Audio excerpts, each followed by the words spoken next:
Assalamualaikum warahmatullahi wabarakatuh. Bismillahirrahmanirrahim. Alhamdulillahirabbil alamin wassalatu wassalamu ala asyrafil anbiya'i wal mursalin sayyidina wa habibina wa syafi'ina wa maulana Muhammadin amma ba'du.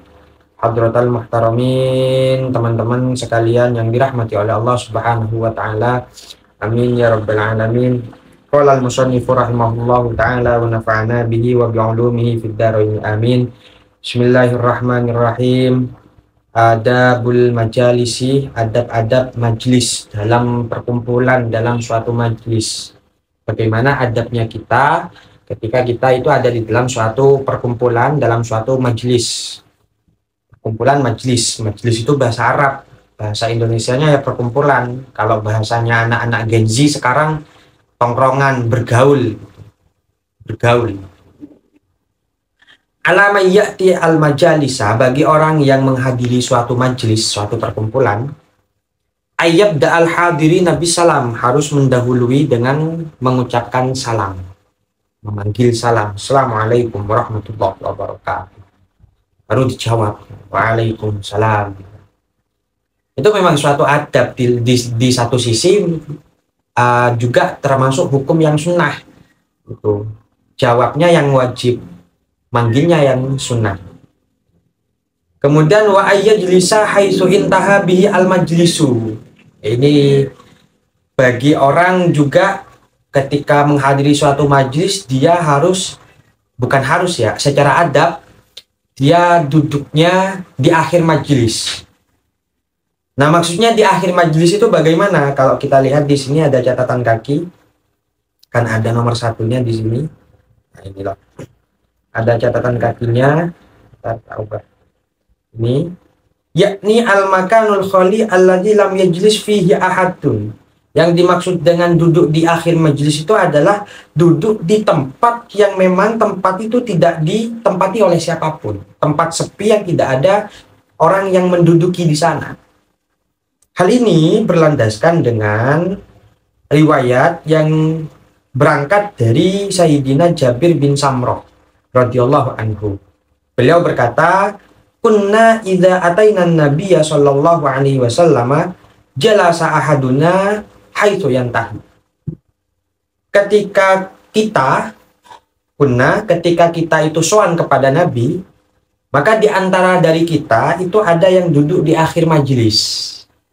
Nah, maksudnya duduk di akhir majelis itu adalah dulu secara adab orang itu kalau hadir ke suatu majelis dan dia datang terlambat, datang di akhir, maka tempatnya ya harus duduk di akhir juga. Kalau datangnya di belakang, ya duduk pas belakangan. Jangan mengambil tempat yang sudah ramai gitu. Makanya kan bahasanya yang dimaksud duduk di akhir itu adalah tempat sepi yang tidak ditempati oleh siapapun. Kemudian juga adabnya wa ayyu ridhaan aqwalil ammatil khaliyah anil faidah. Kalau lagi ada di suatu majlis, maka bagi kita mau gak mau secara adab itu harus berpaling dari hal-hal atau ucapan-ucapan, obrolan-obrolan yang tidak ada faedahnya. Apalagi sampai berupa perkataan-perkataan, obrolan-obrolan yang memicu terhadap ghibah dan lain semacamnya. Yang gak ada faedahnya wes. Kalau ada teman kita, pas kita ada hadir majelis, hadir kajian apalagi, kemudian ngajak ngobrol kita, sedangkan kajian sedang dimulai, obrolnya gak ada faedah, maka udah orang kayak gitu gak usah ditanggapi. Teman yang kayak gitu gak usah ditanggapi. Kan habis majelis kan bisa kan? Masa habis majelis gak bisa? Kalau cuma mau sekedar ngobrol. Kemudian juga wa ayyughayyirul munkara biyadihi. Kalau ada kemungkaran dalam suatu majlis, maka mau bagaimanapun juga bagi kita harus diubah, harus dihilangkan taghyirul munkar. Dengan cara apa? Biyadihi, dengan tangan kita. Pukul orang itu. Kalau kita bisa mukul. Fa illam yastati fa bilisanihi. Kalau kita nggak mampu pakai tangan untuk menghilangkan kemungkaran itu, maka dengan ucapan. Sampaikan kebenaran kepada mereka yang melakukan kemungkaran dalam satu majelis itu.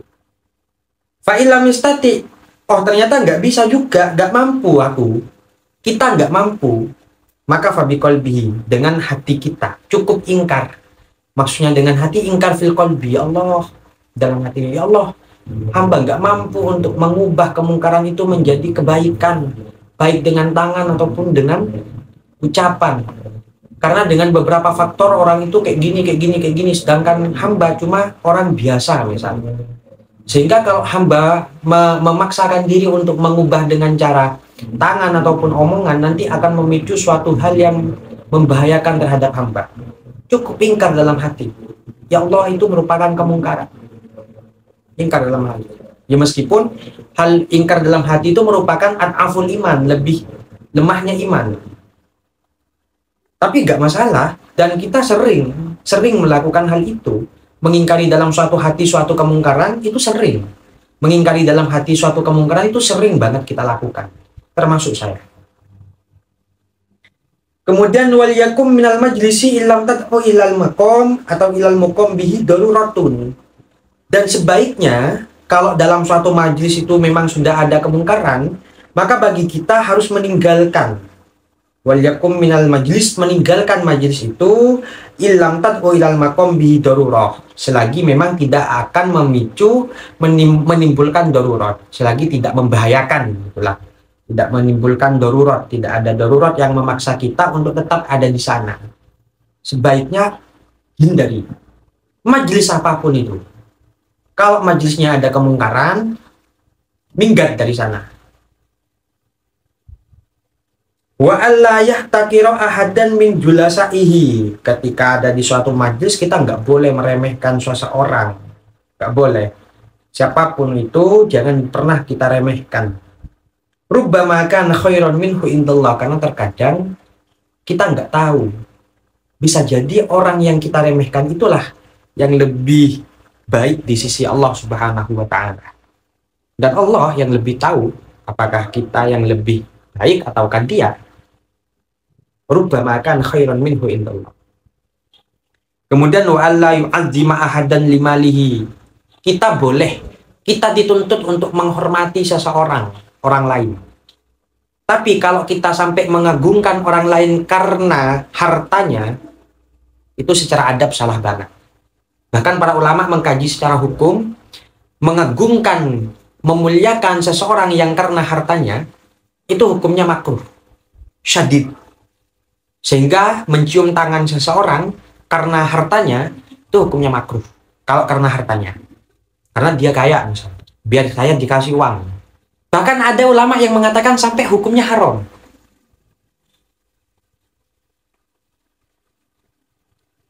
Kenapa kok tidak diperbolehkan, tidak diperkenankan secara adab, bahkan hukumnya makruh sebagaimana yang dijelaskan barusan? Li'anna dzalika yud'ifud dina wa yusqitul muru'a. Karena hal itu akan melemahkan agama, melemahkan iman kita, dan merendahkan atau menggugurkan martabat kita. Yusqitul muru'ah, harga diri. Wa in kana fit tariqi falyaquddu tarfahu wal yughithil malhufa. Ketika kita ada di jalan, lagi jalan misal gitu, sebaiknya secara adab kita harus memejamkan mata atau menundukkan mata minimal. Kalau memejamkan mata nanti malah ke mana-mana. Menundukkan mata. Maksudnya menundukkan mata di sini jangan jadi mata keranjang gitu loh. Wal yughisil malhuf, membantu yang membutuhkan. Wal yu'inid dhaif, dan menolong orang yang lemah. Wal yursyidid dhallah, memberikan petunjuk pada orang yang kesesat. Dan juga wal yaruddas salama ala man bada'ahu bihi, kita menjawab salamnya orang yang memanggil salam terlebih dahulu terhadap kita, hukumnya wajib kan gitu kan.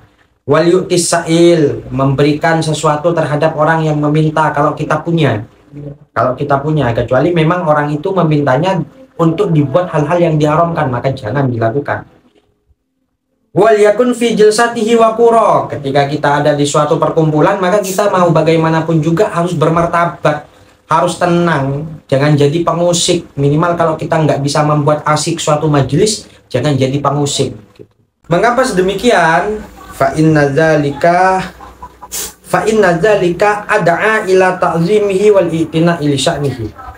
Karena kalau kita dalam suatu majelis itu sudah tenang, artinya tidak membuat onar, tidak membuat masalah, tidak membuat majelis dalam satu majelis gitu. Tidak membuat majelis sendiri dalam satu majelis, tidak ngobrol sendiri, ya kita akan orang-orang akan simpati terhadap kita, akan menghormati kita, akan menghargai kita. Begitupun sebaliknya. Kalau kita membuat onar, ya seperti itulah yang akan kita rasakan. Kita nggak akan dihormati dan kita nggak akan dihargai sama sekali. Wallahu a'lam bishawab. Semoga bermanfaat. Ihdinas siratal mustaqim. Wassalamualaikum warahmatullahi wabarakatuh.